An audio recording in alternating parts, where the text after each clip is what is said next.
There's a moment in the day when the world stops, not because time stands still, but because something inside us chooses to stop running. It's in that instant that we discover something frightening: ourselves. Solitude isn't the emptiness we fear, but the space where our soul finally breathes. Maybe you've felt this before. That strange restlessness when you're alone, as if there's something waiting to be discovered. It's like looking in the mirror and seeing not just the face you know, but deeper layers that were hidden beneath the noise of everyday life. This is an invitation to explore that sacred territory that exists within each of us. A place where peace doesn't need to be conquered, just recognized. Why does silence bother us so much? This question echoes in the mind of anyone who dares to be alone for a few minutes, without a phone, without background music, without any distractions. Have you ever tried this? Being completely alone with yourself? There's something in silence that confronts us with an uncomfortable truth: ourselves. For years, we've learned to fill every pause with external stimuli. The phone we constantly check, the TV that stays on even when we're not watching, conversations about anything that takes us away from that meeting we keep putting off. But silence isn't cruel, it's just honest. Like an old mirror, it reflects everything we carry and prefer to keep locked away. The wounds that still bleed, the dreams buried under responsibilities, that feeling that something important was lost along the way. At first, this scares us more than any horror movie. We want to run, race back to the comforting noise of the world, where we can pretend everything's okay. What we don't realize is revealing. This same silence that frightens us is the only thing that can truly heal us. It doesn't show us our shadows to hurt us. It does it to free us. It's as if our soul, tired of being ignored, finally whispers, "Look at me. I've been here all along, waiting." And when we stop to listen, we discover something transformative. The fear of silence was actually fear of knowing ourselves. We live in an age of constant noise, not just what comes from outside, but especially what we create inside ourselves. To avoid the void, we fill our minds with news that makes us anxious, series we watch just to pass time, music as emotional anesthesia, social media where we consume other people's lives, anything to keep our thoughts busy. It's as if we have a phobia of blank space in consciousness. The idea of leaving our minds empty for a few minutes terrifies us.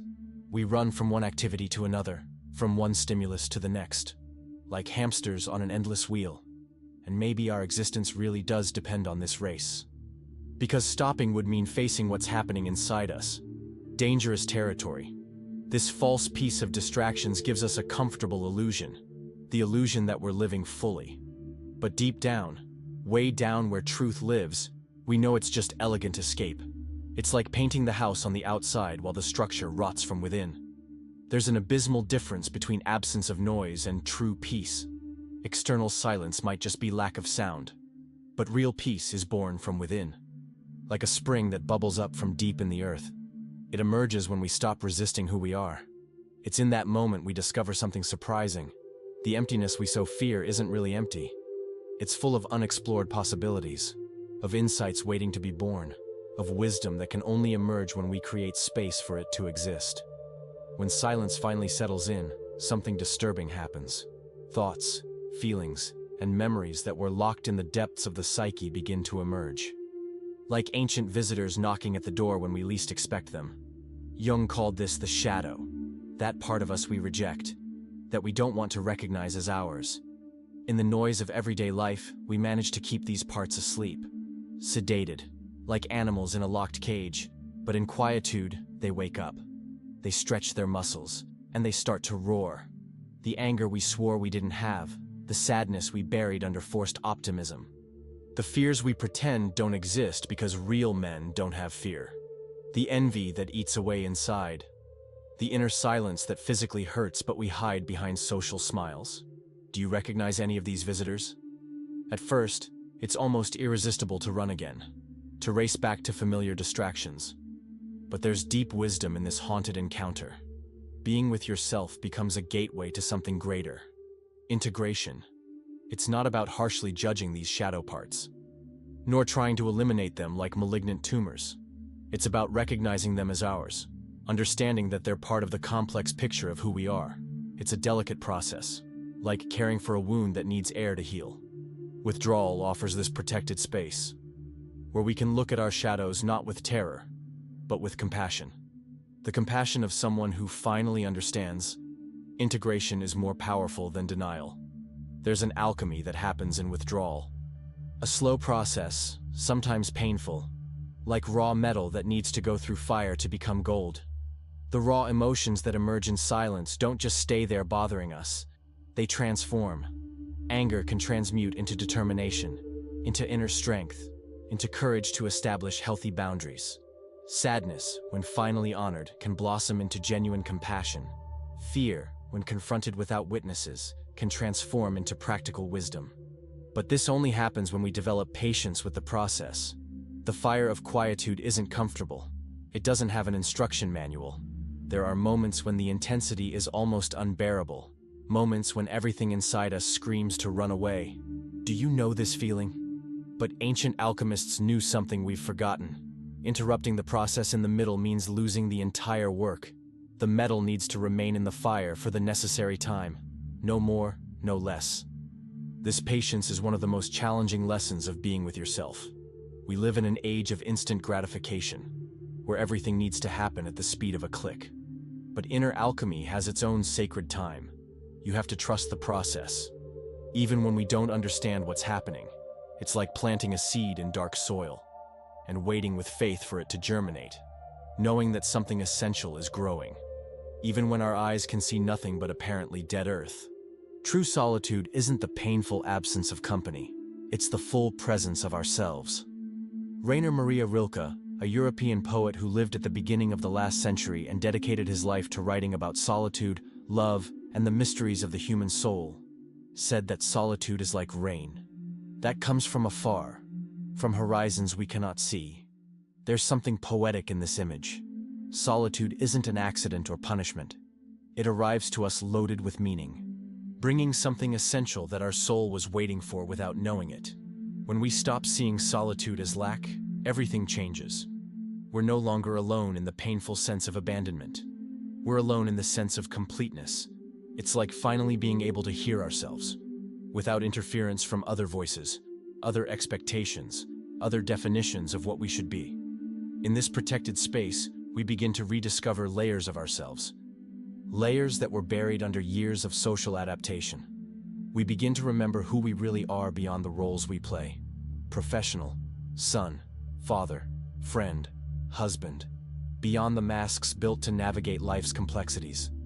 Solitude returns us to our purest essence, to that part that existed before we learned to be who others wanted us to be. It's a return to the true home, to the place where our soul always knew it belonged, but had forgotten how to find. There's a magical moment in the journey of meeting yourself when something fundamental changes. It's subtle, almost imperceptible, like the first ray of sunlight after a very long night. Suddenly, you realize you're no longer fighting against the silence. You're no longer trying to fill it in a hurry. You're no longer checking your phone every 5 minutes, hoping for a saving distraction. There's a gentle surrender, like when we finally relax into a hug after resisting for a long time. It's in this moment that peace arrives without asking permission, without announcing its arrival, without demanding anything in return. This serenity doesn't come from outside like a gift someone gives us. It emerges from within, like a spring that was always there, hidden under layers of anxiety and internal noise. What remains when the noise ends? It's not the peace we conquer through willpower. It's the peace that finds us when we stop desperately looking for it in every corner of the external world. It's like learning to breathe again. Natural, essential, without complication. Rilke spoke about maturing within quietude, like fruits that need the right time to become sweet. The peace we find in withdrawal isn't immediate like emotional fast food. It's not superficial like the joys we buy or consume. But when it finally arrives, it has a unique flavor that no external distraction can offer. It's genuine like pure gold, lasting like a cornerstone, and completely ours. Many great artists throughout history knew something we've forgotten. Emptiness isn't the enemy of creation. It's its most fertile cradle. Think of Beethoven composing in the solitude of his deafness, Van Gogh painting in isolated fields, Thoreau discovering insights at Walden, Einstein walking alone through the streets until the most elegant equations revealed themselves. They all understood that external noise is the enemy of genuine creation. The emptiness we fear doesn't threaten our creativity. It's the necessary condition for it to flourish authentically. When the mind stops being occupied with 1,000 things, space emerges for something new to surface. It's like clearing a messy table to draw. Without this clean space, inspiration has nowhere to land. This doesn't just happen with famous artists. It happens with anyone who allows themselves this time of creative silence. Solutions to old problems appear effortlessly. Insights about one's own life arrive like unexpected gifts. Surprising connections between ideas reveal themselves with crystal clarity. It's as if our mind, free from constant noise, could access deeper layers of intelligence. Layers that were always there, waiting. But that remained blocked by excess stimuli and the rush of always having to be doing something. Behind the fear of silence hides an even greater terror, the fear of not being loved, of not mattering, of being, deep down, disposable. Have you ever wondered if you really matter to anyone? It's as if we believed we need to always be connected, always available, always useful, to have some certainty that we matter in this immense world. Withdrawal awakens this primitive fear of rejection, as if being alone were evidence that we're defective. It's a fear that comes from far away, maybe from childhood, when we completely depended on others to survive. But there's a fascinating paradox here. We can only love and be loved in a healthy way when we first learn to tolerate our own company. When we desperately depend on others to feel complete, love becomes desperate hunger, not free choice. It's like trying to fill a leaky bucket. It's never enough. Learning to enjoy being with yourself is discovering something liberating. We carry within us the source of love we've always sought out there. It doesn't mean we don't need people. It means we begin to relate from abundance, not from lack. It's the difference between loving because we need to be saved from our own company, and loving because we choose to share our completeness. Being alone becomes a school of self-love, where we learn the most important lesson. We're worthy of love simply for existing, and the first to recognize this must be ourselves. There's something sacred in the experience of being truly alone, not in melancholic solitude loaded with self-pity, but in chosen solitude, embraced with reverence. It's a solitude that has the quality of a temple, where each breath becomes silent prayer, and each moment of quietude transforms into communion with something greater. It's in this space that many spiritual traditions find the divine. You don't need to believe in a specific God to feel that there's something infinitely greater that reveals itself in silence. It's as if, when we stop talking and start truly listening, something ancestral begins to whisper with us. Jung discovered this truth when he withdrew to dive into the depths of his own psyche. A courageous journey that resulted in the Red Book. Pages born from years of diving into the silence of the soul. They were years of creative solitude, of conversations with figures from the unconscious, of exploring territories that official psychology didn't even know existed. From this apparently unproductive silence, revolutionary insights were born. That transformed our understanding of the human mind, of psychic healing processes, of paths to inner completeness. Solitude becomes an intimate temple, where we connect with aspects that only emerge when the noise stops. It's as if there exists a wiser version of us that only appears in the reverent space of chosen silence. This presence was always within us, but it's shy, delicate. It can only be heard when we create the conditions of inner quietude. Nature teaches us about the wisdom of cycles. There's a time for expansion and a time for withdrawal. Winter isn't the failure of spring, it's a necessary stage of the cycle. Night isn't the absence of day. It's the moment when seeds germinate in the darkness of the earth. Solitude follows this same natural wisdom. Just as plants need periods of dormancy to bloom with more strength, our soul needs these moments of withdrawal to renew itself. It's a time of invisible gestation, where important things are happening even though we can't see them. Resisting this cycle is like trying to force a flower to open before its time. We destroy the beauty of the natural process. Accepting this internal rhythm is a form of wisdom. Understanding that there are moments when we need to be with people and moments when we need to be with ourselves. That there are seasons of extroversion and seasons of introversion. that there are seasons of the soul, just as there are seasons of the year, and each has its essential function in the great cycle of life.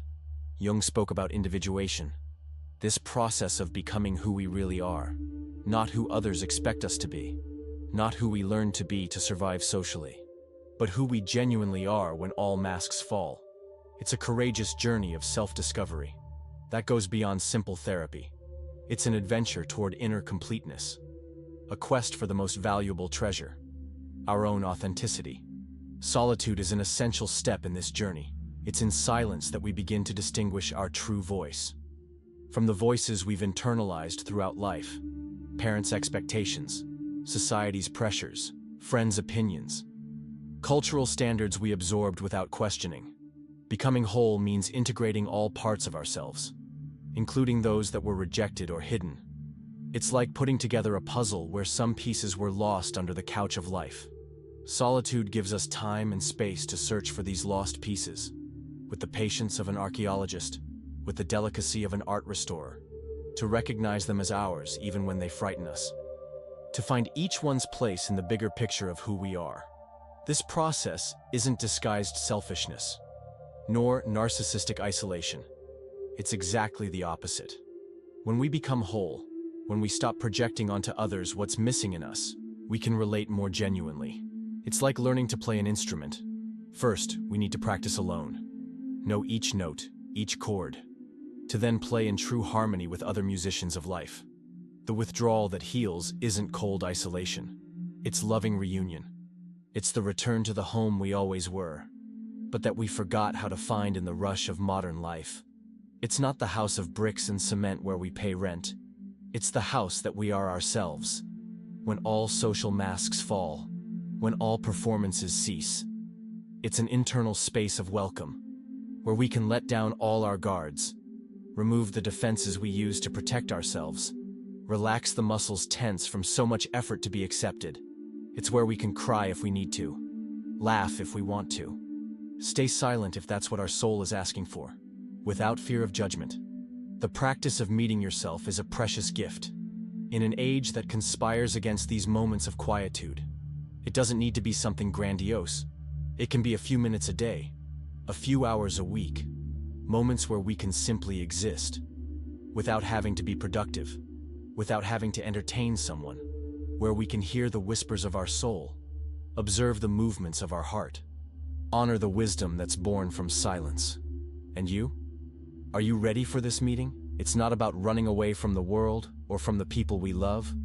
It's about creating a safe internal refuge, where we can always return when we need to remember who we really are. It's like having a fountain within us, from which we can always drink when the soul's thirst appears. Being with yourself becomes not a state of lack, but of intimate abundance, of chosen completeness, of peace that doesn't depend on external circumstances to exist. It's discovering that the most loving company we can have is always available. It's our own conscious presence, honoring the mystery of existing in this world. If these words touched something in you, if you recognized in them a call you already felt echoing in your interior, know that this journey of self-knowledge can go even deeper. Check out the exclusive ebook from the Alchemy and Archetypes channel, which brings practical exercises that can help you in this process. Check it out in the first pinned comment. And if this content brought some light to your moments of solitude, consider subscribing to the channel and leaving your like.